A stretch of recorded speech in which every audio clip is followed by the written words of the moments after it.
एक नंबर देख निम्नोक्त तापमात्रा को सेल्सियस स्केल रे परिणत कर। तो एठी देइछि ए रे देइछि 300 केल्विन, बी रे देइछि 470 केल्विन आउ सी रे देइछि 237 केल्विन। तो यार गोटे सूत्र अछि तुबे जानि थिबो degree Celsius is equal to kelvin minus 273। तो सही सूत्र प्रयोग करी आमे पाइबा जे 300 केल्विन को आमे सेल्सियस रे परिणत कले केते हेबो ना 300 माइनस 270 डिग्री सेल्सियस समान 27 डिग्री सेल्सियस हेबो। सेही परी बी रे देइछि 470 केल्विन। तो आमे सही सूत्र प्रयोग करिबा degree Celsius is equal to kelvin minus 273। तो आमे 470 रु 273 को काटी दबा। तो 470 माइनस 273 टू 197 डिग्री सेल्सियस। सही परी सी रे देइछि 237 केल्विन। तो यार उत्तर लिखिबो सही सूत्र हिसाब रे degree Celsius is equal to kelvin minus 273। तो 237 minus 273 is equal to minus 36 degree Celsius हेबो। सेहीपरि 2 नंबर देइछि निम्नोक्त तापमात्रा को केल्विन स्केल रे परिणत कर। तो यार सूत्र मध्य अछि जे 273 plus degree Celsius is equal to Kelvin. तो आमे एही सूत्र प्रयोग करी बाहर करिबा। ए रे देइछि 27 डिग्री सेल्सियस।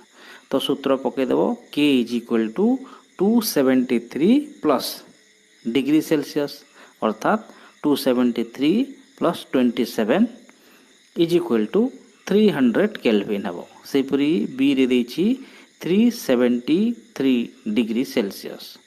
तो यार मध्य सूत्र प्रयोग करिबो 273 plus 373 is equal to 646 Kelvin हेबो।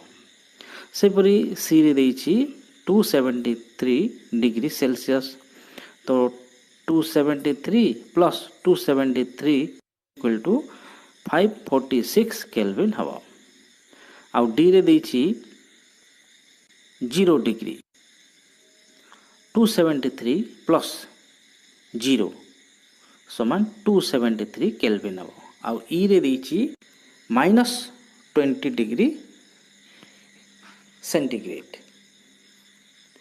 तो यार सूत्र मध्य पकेबो जे 273 प्लस माइनस 20 डिग्री। तो ताहा हिजबो 273 माइनस 20 डिग्री केल्विन। तो 253 केल्विन हेबो। तो एपरि भाव रे सूत्र प्रयोग करी 1 नंबर आउ 2 नंबर रो आंसर लिखिबो। 3 नंबर कहिछि कारण दर्शाओ। तो ए रे अछि गंध कर्पूर गुली गुड़ी को किछि दिन परे अदृश्य हो जाए। तो तुम्हें जानिछ जे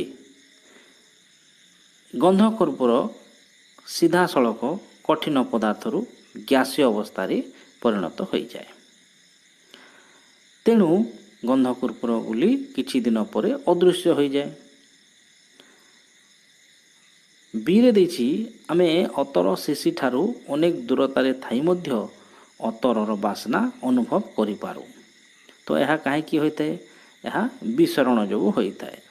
तो तुम्हें जानिछ जे गैसीय पदार्थर विसरण अधिक कारण गैसीय अणु माने द्रुत बेगरे गति करती एवं अणु मानक मध्यरे फांका स्थान अधिक थाए।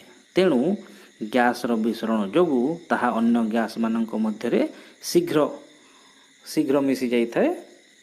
सेथिपाई अतर शिशि ठारू आमे अनेक दूर रे थिले मध्य अतरर बासना को अनुभव करि पारू।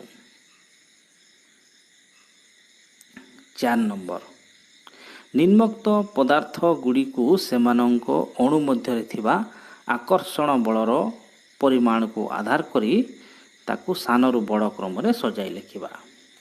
तो सेई पदार्थ गुड़ाक होची जल, चीनी आउ ऑक्सीजन। तो तुम्हें जानिछ जे ऑक्सीजन गोटे गैस, तेणु प्रथमे आसीबो ऑक्सीजन, तापरे आसीबो जल, जल गोटे तरल, आउ तापरे आसीबो चीनी, कारण चीनी कठिन। तो प्रथमे आसीबो ऑक्सीजन, तापरे आसीबो जल, आउ तापरे आसीबो चीनी। 5 नंबर देछि जलर भौतिक अवस्था निम्नोक्त तापमात्रा रे कोण हेबो।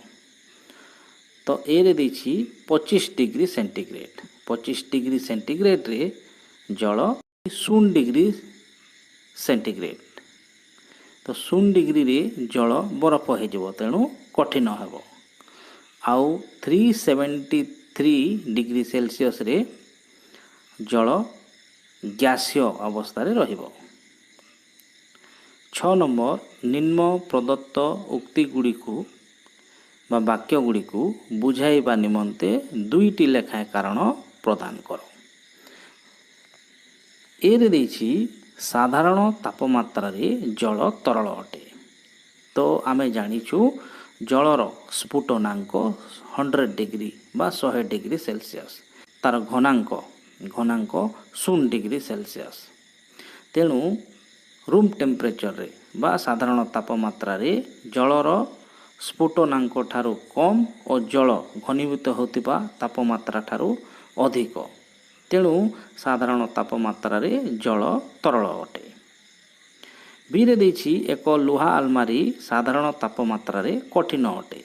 तो एहार कारण हैला जे लुहार गलनांक आउ स्फुटनांक साधारण तापमात्रा ठारू अधिक, कारण अधिक तापमात्रा रे आमे लुहा को तरलाई पारिबा, तेणु साधारण तापमात्रा रे लुहा आलमारी कठिन अवस्था रे थाए। 7 नंबर देछि बरफ और जल उभय 273 केल्विन तापमात्रा रे अछंती, किए अधिक ठंडा जना पड़िबो आउ काहेकि। तो यार उत्तर हेबो जी 273 केल्विन तापमात्रा रे जल ताप ग्रहण करिबा द्वारा तार तापमात्रा वृद्धि पाए, किंतु बरफ 273 केल्विन तापमात्रा रे निजर अवस्था परिवर्तन करिबा पाई ताप ग्रहण करे। एही अतिरिक्त तरलीकरण ताप जोगु बरफ अधिक ठंडा जना पड़े। 8 नंबर कहिछि किए आम शरीर रे अधिक दहन सृष्टि करे, फुटुथिबा जल ना बांफ।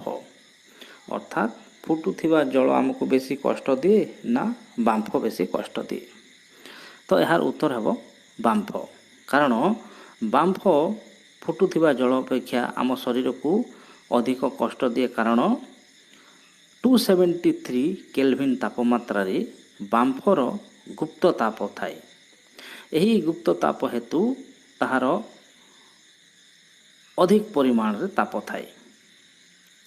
जेतेबेले आम शरीर रे संस्पर्श रे आसी थाए तार ताप अधिक होइथाए आउ यह हमको अधिक कष्ट देइथाए।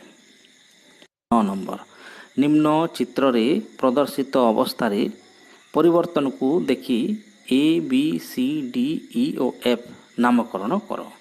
तो यह तुम्हें सप्तम श्रेणी रे मध्य पढ़ीच, मने पकाओ जी कठिन रु तरल, कठिन रु तरल को आमे कौन कहूँ गलन कहूँ। तो ए हेबो गलन। आउ तरल पदार्थ रु गैसीय पदार्थ हेबा को कहा जाए बाष्पीकरण, कारण तरल रु ताहा गैस रे बा बाष्प रे परिणत हुए, तेणु बी हेबो बाष्पीकरण। सेपरी ठंडा करिवारु गैस तरल हैला, तो सी हेबो घनीकरण, कारण गैस बा बाष्प घनीभूत हैला जहा फल रे तरल अवस्था को आसिला। आउ तरल रु कठिन हैला तापमात्रा कमाइबारु, तो डी हेबो हिमीकरण।